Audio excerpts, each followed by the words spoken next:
Okay, and it is 11:20. Thank you to everybody who has been sticking around all morning and heard our great keynote and employer panel. We are about to kick it off with our alumni panel next, so I will pass it over to our moderators to get us started. Don't forget to fill out the check-in form in the chat box if you haven't done so already. Thanks. All right, everybody. Good morning. My name is Judy Garcia. I am the Career Counselor Liaison for the College of Science and for the College of Humanities and the Arts. And I'm going to ask my partner to introduce herself, Kerry. Hi there. Am I there? You're on. Okay, great. Okay, thank you. Hi there. I'm Kerry Mcknight. I'm one of the career counselors in the Career Center. I work with Judy, and my role is to work with graduate students. And welcome, and thank you all for joining us today. Okay, so we're going to get started here. So looks like all of our panelists are here. So what I want to do is I'm going to welcome everyone. And so my first question is I would like each of the panelists to introduce themselves and tell us a little bit about themselves. Ideally, obviously your name, your major at San Jose State, your current role, and the company, a little bit about the company you're working at. So let's see, I guess, Fernando, you want to start? Yeah, for sure. Hi everyone, my name is Fernando Ferreira. I am a recent aerospace engineering graduate student from SJSU, and I graduated in spring of 2020. My current role right now is I am a manufacturing engineer at Velo 3D. And Velo 3D is a additive manufacturing solution provider. So we do research and development for metal 3D printing machines. All right, thank you. All right, let's go to, I'm looking down the list here, Christina. Hi, thank you. My name is Christina Dorsey. I have a BA in Business Administration. I graduated from San Jose State in 2000. Yes, I am dating myself. I am a university recruiter at Verizon Media. All right, great, welcome. Ryan. Hello from London. My name is Ryan Ross. I graduated in 2011. I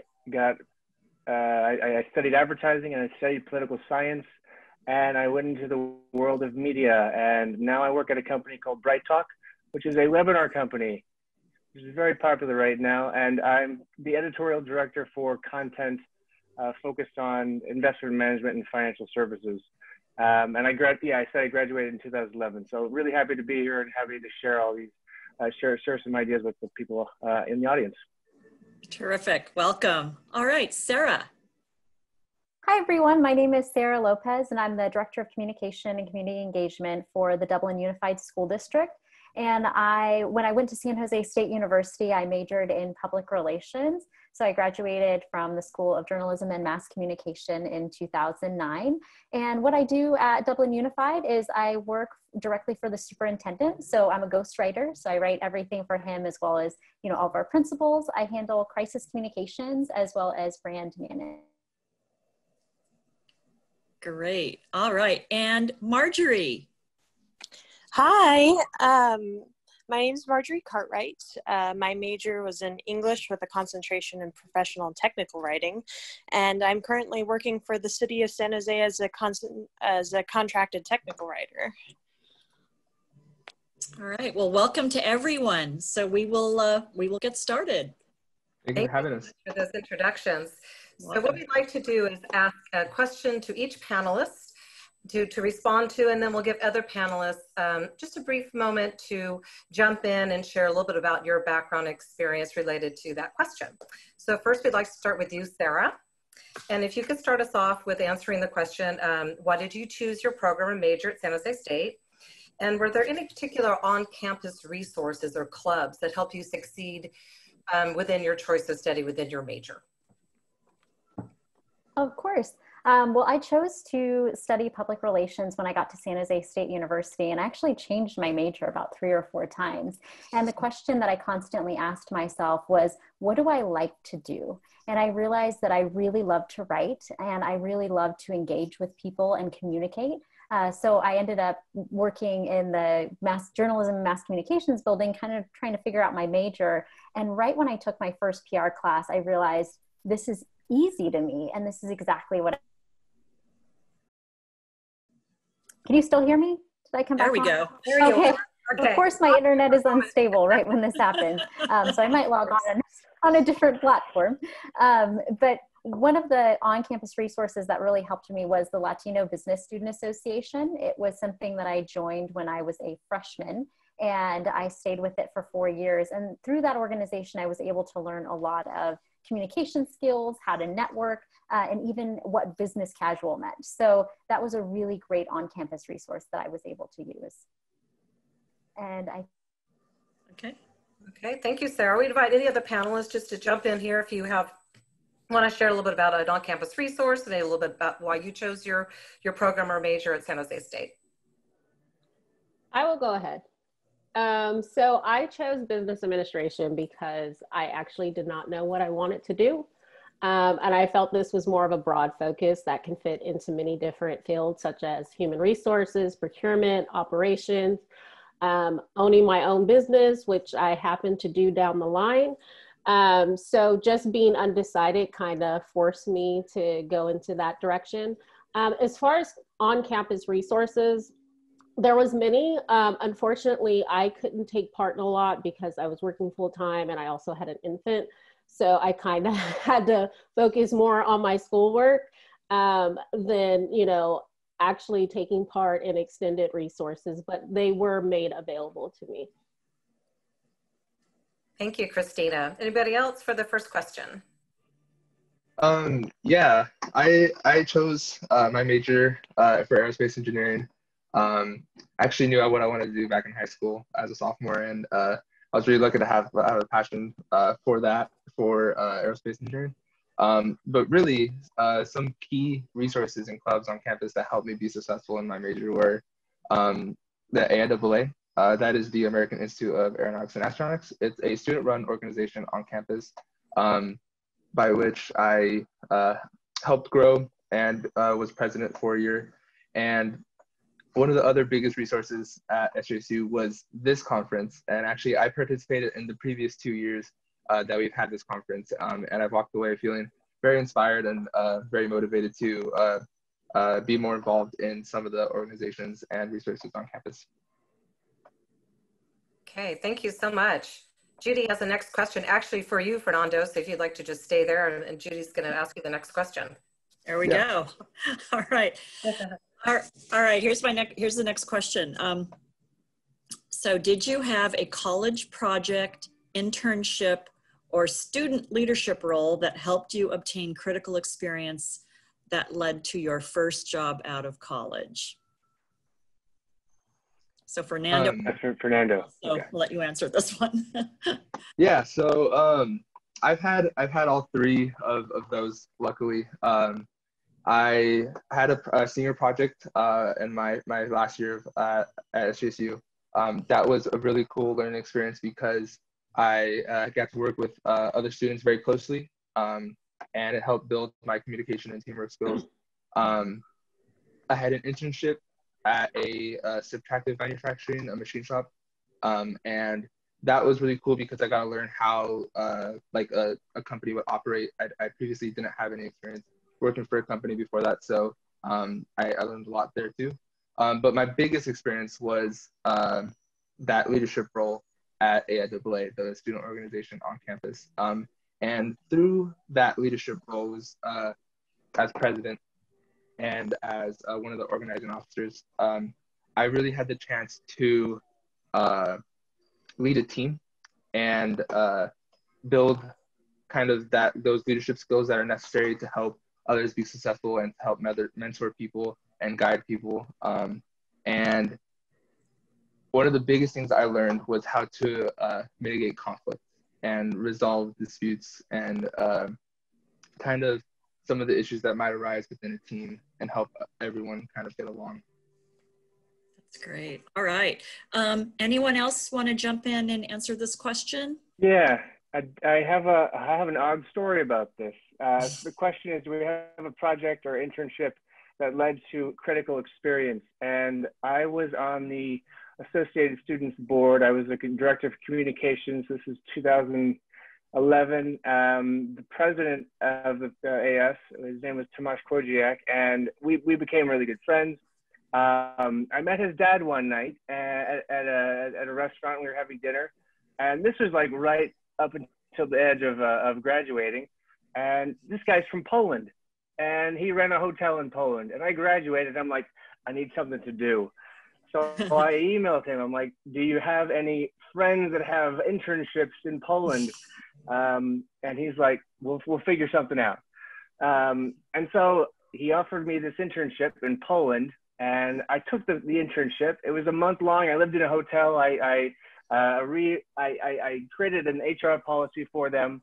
But I think it's really the power of networking and like asking for help and saying, hey, what value can I offer to you? Do you have any openings? Do you have friends with openings? Because if you never ask questions like this, things will never happen. And plus, I learned some Polish. I had to give a speech in Polish, and that was a harrowing experience, which I then parlayed into finding a job in New York. I don't speak Polish, and they didn't know that. But I had a good story, and it also gave me good leadership experience too. That's great advice. All right. Anybody else want to step in? Yeah, I'll jump in. Oh, I'll jump in afterwards. Sorry. No. Oh, okay. Well, actually, I really loved using the SJSU Career Center and Handshake to go and research jobs, and that made it a lot easier to just kind of look at career opportunities through, San Jose State. And I found my first internship there with First Tech Federal Credit Union. And that really, I think, one of the first technical writers that came to their digital team, I was able to create and get hands-on experience with creating a bunch of documents and guides detailing how to use new services for their app, and that was like my first big moment of wow, I actually created something and got it out on their website, and other people are actually using this, and that was really exciting for me. And it's thanks to that resource that I was able to actually get that. Awesome. Sarah, did you have something you would add as well? I did. I'm so glad I'm back on. You always gotta have a second outlet. When I was at San Jose State University, I had 2 internships. One of them was with the Mexican American Community Services Agency, and the second was with the Vallejo Convention and Visitors Bureau. And both of those were critical in helping me succeed as a communications professional. And the one lesson I learned is remember that you're there to learn. So each internship I had, I always made sure that I was ready to listen. I wasn't the one to give my advice right away. I had so much that I needed to learn first. And then second was that I always said yes. And sometimes that meant saying yes to grabbing coffee, or cleaning something up. So never thinking that anything is beneath you, I think is really crucial when you're taking on an internship, because it shows that you have a lot of initiative and you don't believe that, you're better than everyone else. And it really makes a big difference because people are a lot more willing to help you on your way. And luckily I've maintained those relationships with these people who helped me throughout my career when I had that internship. And then one more piece of advice for anybody that's in San Jose State is usually you'll see a lot of events that are, networking with a professional, and sometimes they're at night and after school, you've had a long day. And it was on those days that I was so tired that I didn't want to go to a networking event that I ended up meeting somebody that offered me an internship. So, make sure that you take advantage of all of those opportunities as a student to meet with professionals, because you never know when you're going to land your next opportunity.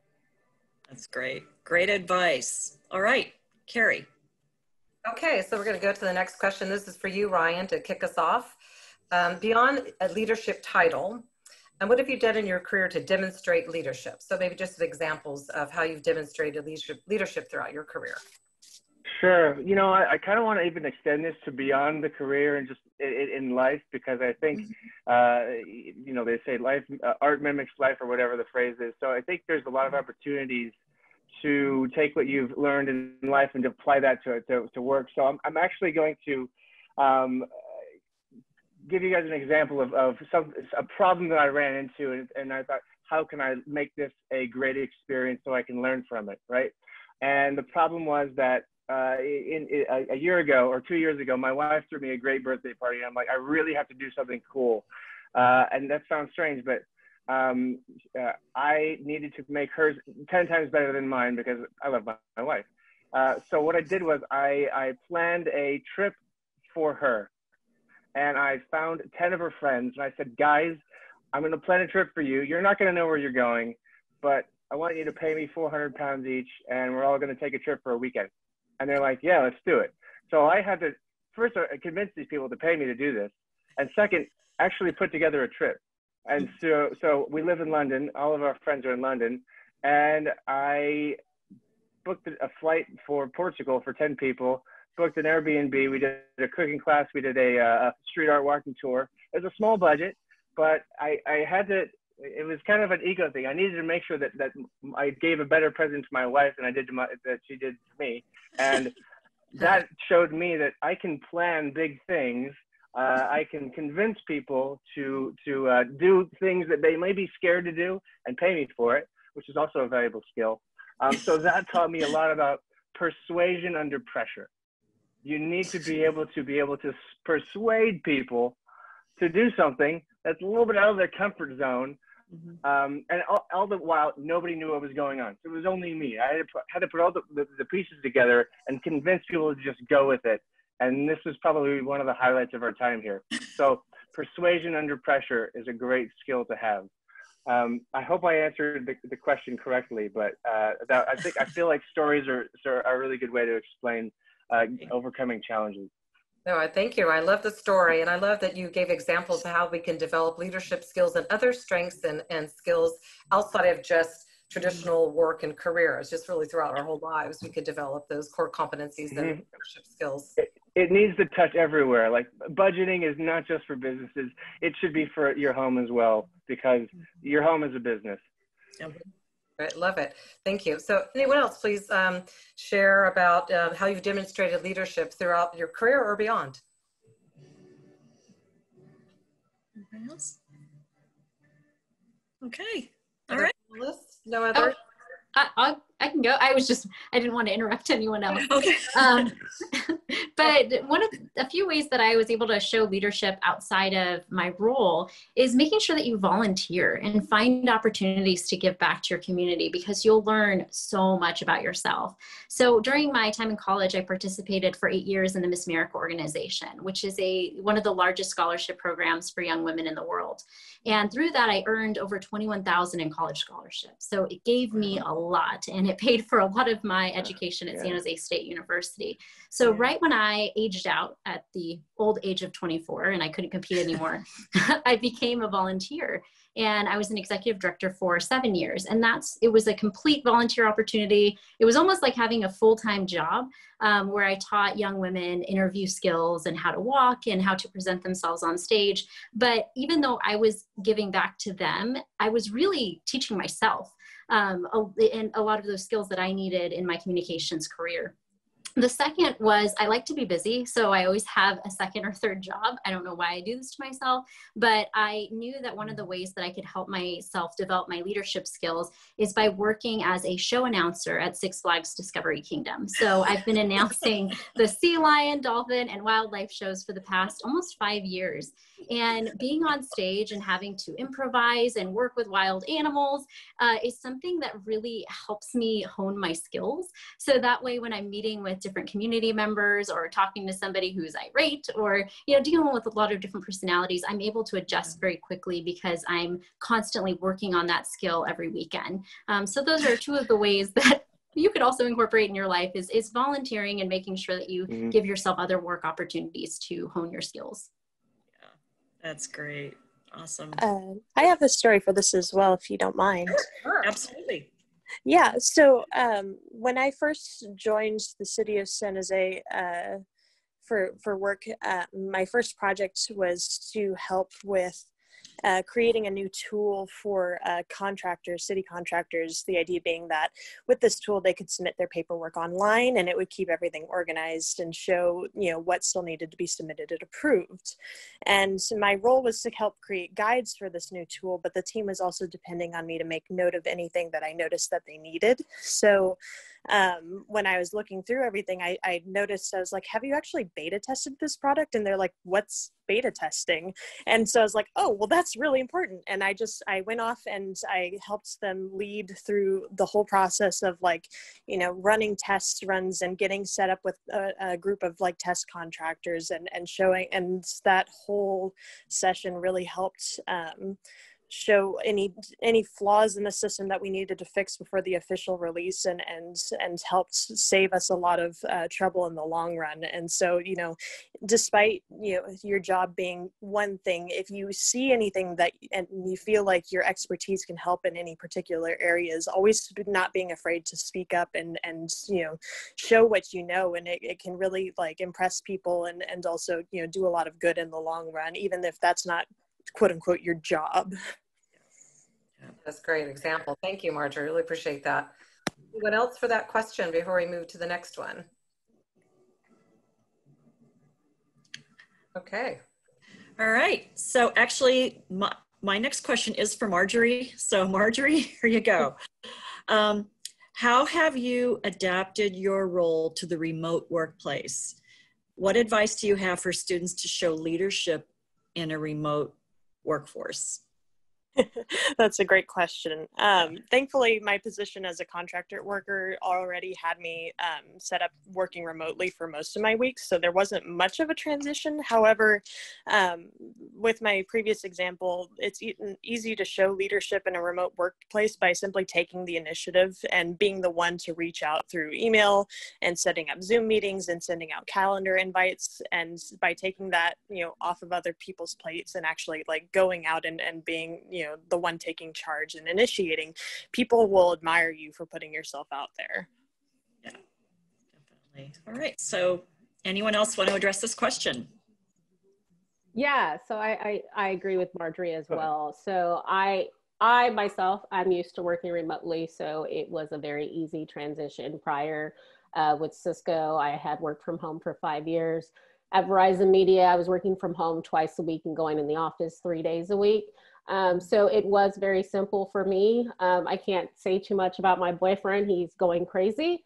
But as far as like interns, this was our first year doing a virtual internship, and we set up Slack channels, and you always remembered the interns who were always offering either some type of advice or solution. They were always just in the Slack channel, like, how about this? Why don't we change this? Our pods are too big. Why don't we make it a little smaller so that way people feel more comfortable to have conversations? And it stuck in our heads. And in fact, we were like, hey, can we use you for like basically a spokesperson for Verizon Media? So I think like Marjorie was saying, you know, either emailing or Slacking or setting up a Zoom meeting and, you know, letting us know what you're thinking, what solutions you have, and we're always willing to listen. Cool. Awesome. All right. Anybody else want to answer this question? Yeah, I'd like to share some experience that I've had as well in that transition to the remote workplace. Being a manufacturing engineer, I don't have that. I'm not able to work from home. I have to have hands-on. But a lot of my teammates have had to work from home. And so one thing that's really helped me with this transition and showing leadership is really trying to stay like that key communication, staying in communication with your teammates and really working with them and like being patient with that kind of modes of communication. Like with Zoom, sometimes the connection kind of falters and sometimes it's hard to stay in touch with people. But really with this remote workplace, I would say that communication is probably one of the key skills to work on so that everyone can work really well together. Definitely. All right. Okay. Kerry?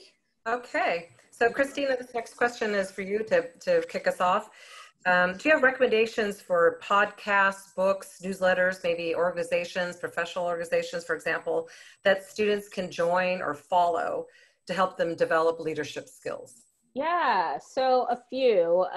Leadership on Purpose is a great podcast, as well as the John Maxwell Leadership, Adam Grant, and then a book. I know you guys, well, yeah, you did ask for a book. Outliers is a really good book. It's by Malcolm Gladwell. And his view is really that we pay too much attention to what successful people are like and too little attention to where they are from, their culture, their family, their generation, their idiosyncratic experience of their upbringing. So it goes into more details regarding that. I think those are all great things to start off with. Okay, others, please jump in and share where you'd recommend for students to develop the leadership skills, again, through maybe books, newsletters, organizations. I have a couple recommendations, and it all goes along the idea of you need to surround yourself with the ideas that you want to emulate. You got to find your models and then get that in your head all the time. And it's so easy to do this nowadays with podcasts, with audiobooks. So a couple different things. There's a concept called Stoicism, and it's about kind of acting cool under pressure. And there's a great author, his name is Ryan Holiday, and he wrote a book, one of the best books I've ever read. It's called The Obstacle is the Way. And it is, you know, the name's on the tin. It's talking about overcoming challenges. So that's really good with leadership. Second thing, Persuasion by Robert Cialdini is a really good book to talk about how to understand sales better and be persuasive. And then finally, another really good recommendation also about persuasion is called Win Bigly by a guy named Scott Adams. And it talks about the persuasion through the lens of the 2016 presidential cycle. It's a very interesting book. A newsletter that I'd highly recommend it's by James Clear, who wrote a book called Atomic Habits. And his newsletter, I think it's called the 321 newsletter, but James Clear, he's got a great newsletter. So I definitely recommend those. And anything by Tim Ferriss is really good. Start with Tools of Titans for leadership, because he interviews a bunch of leaders, billionaires, and people that have attained great levels of success, and you can emulate it that way. So really good ways to learn about leadership. Very cool. Thank you. Others that like to share some recommendations for our students? I have a couple of recommendations. One is a book called I Hear You, and it's about validating people's feelings when you're speaking with them, because oftentimes people will come to us with a problem or say, I had a really bad day, this happened. And what I used to say was, you know, on the bright side. And I realized that that is not the best way to validate people's feelings. And this book came in handy literally days after I read it. I work with a lot of people that have a lot of emotions, and my job is to keep them calm. And so one day I had actually my own boss come to me, and he was really upset and frustrated. And it wasn't with me, it was just in general. And through the validation technique, I was able to calm him down within just a couple minutes. So this is something that you can use not only in your professional life, but in your personal life as well. So that's a really high recommendation I have. A second book that I just finished reading was called Becoming Bulletproof by Evie. It's a book that just came out. She was a former Secret Service agent for the president, and she also was present during 9/11. She was in Tower 2 during that time, and she survived and was helping other people. And that book is about becoming bulletproof, literally not taking things personally and being able to protect yourself. And that was something that I was able to learn a lot about, ways that I can, you know, help myself. And really in your career, you have to make sure that you're able to take constructive criticism to heart, and not personally, but use it to help you professionally. My second piece of advice is not a book or a podcast, but it's actually doing something. So I realized that and I'm sure a lot of other people do, you get nervous speaking in front of other people, or nervous around other people, or don't know how to make small talk. So I took improv classes at Bay Area Theater Sports in San Francisco with my mom. And it was so intimidating because I'm not I get nervous, you know, trying to be funny. And so it was a class that I took 1 and 2, and it really helped me kind of get out of my shell and not overthink things. So if you feel that way too, it's a really fun way to do so. And, you know, take it with a friend or a parent, and hopefully those can help you in your personal and professional lives. That's great. Sarah, who is that book by? The second book? Sorry. The second book was by Evie Pomporus. If you Google her, she's so cool. She's a little Greek lady, and she is one of the toughest people I think I've ever read about. Oh, cool. Thank you. Thank you so much. There is a question coming up about the titles of the books and some of the authors that you've mentioned. So if I can ask the panelists either to share that in the chat for our students or send them to me directly, and we'll make sure that our student participants can get all of your titles and your recommendations. That'd be great. Today. That would be really great. Any other sharing around recommendations, or feel free just to send them to me and put them in the chat, and we will make sure our students get that information. Those are terrific. Thank you. All right. Yeah, I'll write things down for sure. Yeah, send us, and we'll make sure our students can get a hold of those. So, okay, Judy. All right. So with that, we're going to start wrapping up here. So what I'd like to ask all of you is, do you have any closing comments or advice for students to develop leadership skills in college, their career, or in general? Covered a lot of good material. You guys have so much great advice already, but yeah, I'd like to know how you'd like to wrap up. I think Omids in the panel earlier said it really well.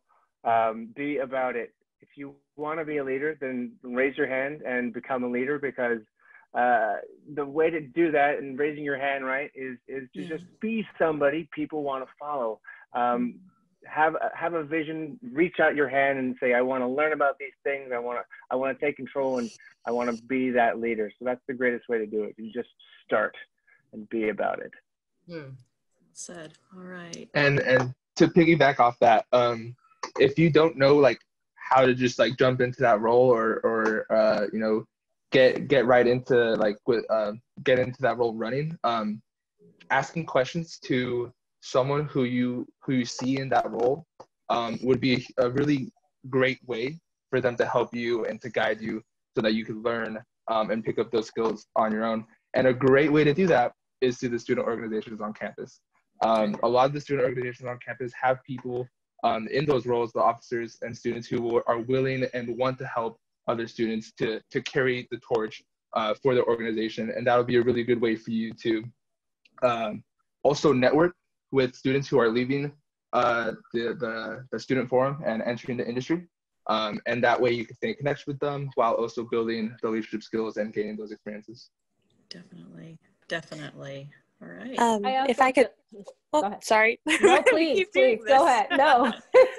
I'm so sorry. I've been seeing a lot of questions in the Q&A that are in regards to introverts, and I've been trying to answer them as best as I can, mostly because that's very much something that I struggle with all the time. I get so nervous around new people. In fact, I've been panicking coming to this panel in of itself, and writing all my questions and answers and thinking very hard about things, and you can probably hear it in my voice, you know, just a little bit of shaking. And really the best advice I can give you is just to throw yourself in the deep end. I know it's scary. I mean, here I am. And if you're not ready to take that step yet, and you don't feel confident enough to, you know, put yourself in those positions, that's really okay. Just you can still be a leader even if you're not an extrovert. You can still do things and just take things one step at a time. You can still reach out to people in whatever manner you feel comfortable with, even if that's not necessarily face-to-face. You can still send emails, you can still try and connect with people, and you know, even if you think that it doesn't mean anything, even if you think that, you know, oh, this probably isn't going to do anything in the long run, do it anyways, because you never know. I mean, a lot of the things that I've experienced and opportunities that I've had happen to me, and I do mean they have happened to me, it feels like, you know, you never really predict any of those things. And that's really the best advice I can give you, along with even if your degree doesn't have anything to do with like business or English, I recommend working on, you know, those communication skills and those English skills, because they will help you develop your leadership skills in the long run. Every job, everything, everywhere will always use some form of communication. So take those extra steps in classes and just try and build up those skills, and they will help you feel more confident in the long run. Well said. Great advice. Let's see. Anybody else who else we haven't heard from yet? Or Ryan? Or? I know you've heard from me quite a bit. Sorry, but I have a great tip about leadership for introverts, because I definitely consider myself an introvert, not an extrovert. But my wife, she took an improv class, and she was like, oh, can you hear me? You can hear me, right? Yeah. Okay. She took an improv class, and I was having a tough time. I had to deliver a really tough speech to a group of people, and as I was practicing, she's like, Ryan, what is your word? And I thought, well, what do you mean? She's like, if you were to approach this in a timid manner, what would you feel like, right? Step into that. If you were to approach it in a funny manner, step into that. But if you were to approach it in a confident manner, how would you step into that? So define your word when you are being a leader, and then step into it just to see how it feels for 10 minutes. And then you can recoil back in, as introverts do. That's what we like to do. We like to get our energy from ourselves, right? Ryan, did I hear you say you're an introvert? Is that what you said? I'm definitely an introvert, or maybe like a mixture. You would have to look up that definition. No, I'm not an extrovert. I get my energy from myself and like being alone or with small groups of people. Most people think, oh, because I picked the word, right? And when I'm with people around, I pick that word, confident, and maybe that word is extroverted too, right? Yeah. I pick the word, and then you step into the word. I like it. Good advice. Love it. Yeah. Christina, did you want to have a few last words of advice? Christina and Sarah? Hi, I do. And this one's kind of new. When you first start into your career, make sure that you're always bringing your best self to work. And what I mean by that is when you get into your first, office job, whether it's an internship or full-time career, don't engage in the office gossip. Because if you want to be seen as a leader, you want to make sure that you're not engaging in gossip with your colleagues. And one of the rules that I've really held close to my heart during my career is that if I have a grievance or I'm upset about something, I only tell the person that can make a difference for me. So that means that I will sit down with my supervisor in a private conversation and tell them why I am not happy and what we can do to make it better. And I never tell my coworkers what is going on. And so that way my coworkers always think, wow, Sarah's, loving life here. Even if things are going horribly wrong, it's because I've only made sure that I've engaged in those conversations with my supervisor. And believe me, that's something that will help you throughout your career, because then you'll be seen as somebody who takes your career seriously, and you're not somebody that's interested in all of the hoo-ha that's happening at work. Well said. Well said.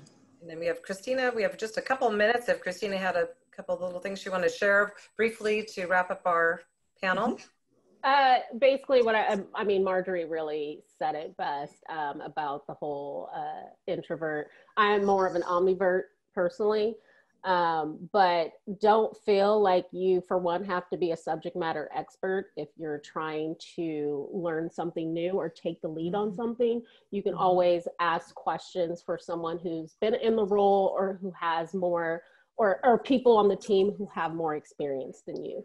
So I think there tends to be a common misconception that, look, unless I've been in this position for many years, or unless I am an expert, that I can't go and take the lead on this. And that's not necessarily true. I think it's showing initiative, and all managers appreciate that, right? Yep. Thank you.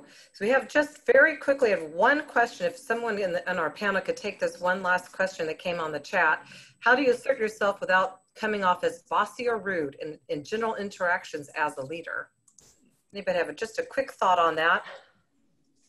So your communication style, leadership. I think curiosity is a really good way to be skeptical, but not annoying, right? Like asking how things are done, or saying like, hey, can you help me with this? Rather than saying, do that.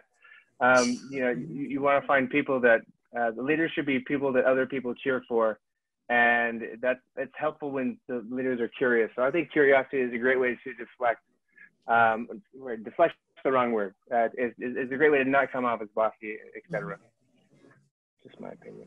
Yeah, I was actually working on typing out an answer for that one, but no, it's fine. I just want to make sure everyone's questions are answered. But my advice was honestly, there's a difference between asserting yourself confidently and asserting yourself rudely.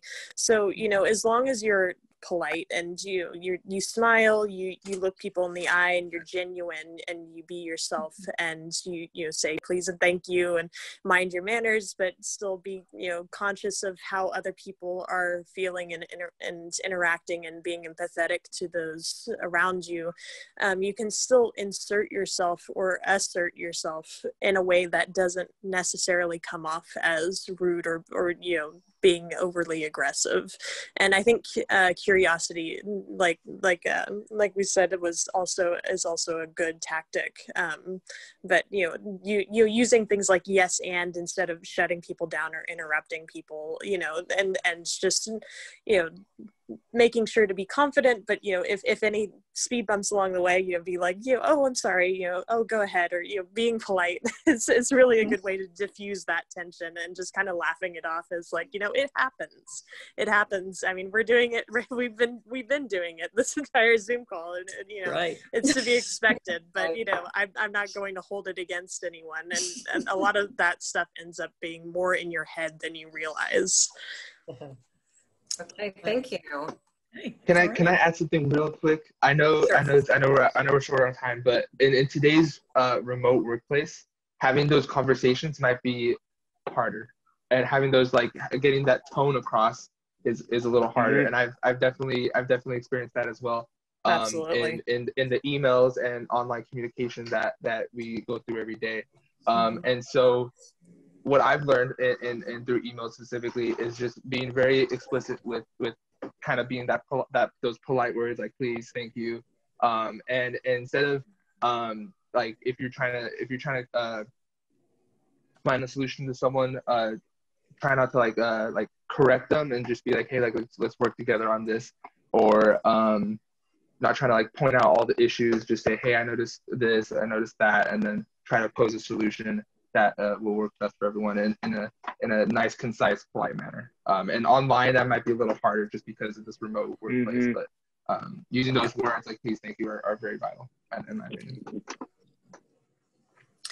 Well said. We're all human, and I think we're really getting a chance to express that this year. And my feeling is we all sort of have a pass on who we are, and as long as we're polite and giving and helping others, that's what we're here for. So, all right. So I think we are wrapping up here. So I want to thank all of you, Christina, Sarah, Marjorie, Ryan, Fernando. Great panel. You guys were we had a lively panel, entertaining, and really, really informative. I want to thank all of you very much for participating. Thank you for having us. Yeah. Thank you. Welcome. Appreciate your time and your insights. Thank you so much. Thank you. Bye-bye. Bye. Have a good weekend. Thank you. You as well. Thanks, everybody. So I guess we're transitioning into our networking lunch. I'll let Dylan take over. Great. Yep. Yes, thank you so much, Judy and Kerry, for moderating that fantastic panel. Thank you to all of our amazing alumni panelists. That was a very important conversation. I'm sure that a lot of folks here listening today could relate to a lot of that, and definitely needed to hear some of that. Very great insight and wisdom from all of you, so thank you. As they mentioned, we have our optional networking and bring your own lunch session starting now. So feel free to use the link in the chat to access that. And we also have linked our full schedule for the day.